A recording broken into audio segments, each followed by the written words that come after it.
Good afternoon. I'm Lieutenant Rich Buey. I'm the commanding officer of the Jacksonville Sheriff's Office Traffic Homicide Unit.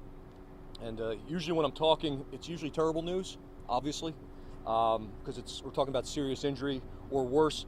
But luckily, there's no serious injuries today so far. How you doing? Good. I'm doing well, thank you. At 3:50 approximately this afternoon, a JSO sergeant in a marked patrol unit, he on-viewed what he believed at the time was a vehicle accident near Jones College in Arlington. He saw a white Chevy. It looked like it spun out. There was smoke. It hit a fence and another vehicle. As he arrived on the scene, the Chevy fled. The sergeant had already had his emergency lights activated and engaged his siren, but the Chevy fled and continued over the Mathews Bridge into the downtown area. Speeds reached between 50 and 60 from what I'm hearing, and the Chevy was traveling and acting in a reckless manner prior to the sergeant's intervention. Therefore, the pursuit was within policy. The pursuit terminated when the Chevy ran a red light at Beaver Street at North Liberty, which was right behind you.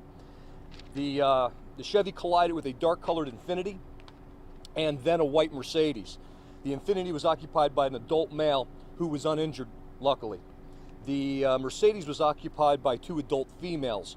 Both were transported to the local hospital, but with very minor injuries.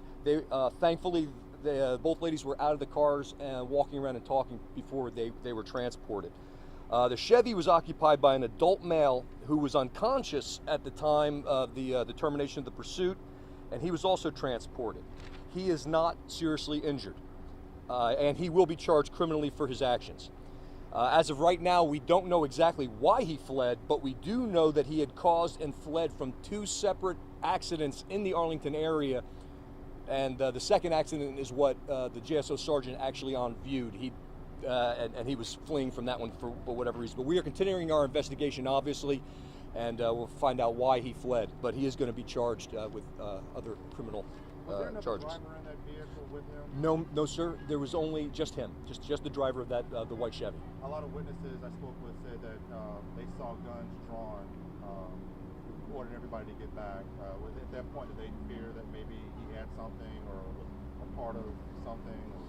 I'm not sure, sir. It sounds to me that they were just doing probably a felony takedown, and he was unconscious, so he obviously wasn't responding to any of the commands. They had weapons out, and obviously they had to put him up to go get him. And what was his condition when they were taken to the hospital? Well, he was unconscious when they first got him in the vehicle, so he was still pretty much out of it. And he's, from what I hear, he hasn't talked to the police at the hospital yet. Can you talk about how this could have been so much worse, considering that was a very busy intersection, and the fact that you've got a car that's fleeing a police officer, already hits one vehicle, then collides with another. Can you talk about how this could have been a lot worse than what it was? Well, I think you just said it as good as I can, sir. These cars, I mean, they're dangerous, and you know that's why we have obviously a policy we just can't chase anyone willy-nilly. Obviously, this vehicle was acting in a reckless manner without the police even being involved. He obviously had been involved in two accidents already for whatever reasons we don't know. We're going to figure that out, but. Obviously, like you said, it could have been a whole lot worse. I'm glad it wasn't, honestly. Do you have the identity of this individual? We do, yes. Are you able to release it? Not yet. Or can you give like an age range? Or Mid-20s. the car stolen? Not that we're aware of. And then were the police involved? I know that he struck another car and then another car in the intersection with the police, or the undercover police car. Was it involved in a pit maneuver or anything in the situation? There was no pit maneuver, but at the termination of the pursuit, when the Chevy spun out after it had collided with two cars, the unmarked unit did pull in to block it in, but it wasn't a pit maneuver. Is that the black vehicle that we see? The black Suburban? Ford? Yes, sir.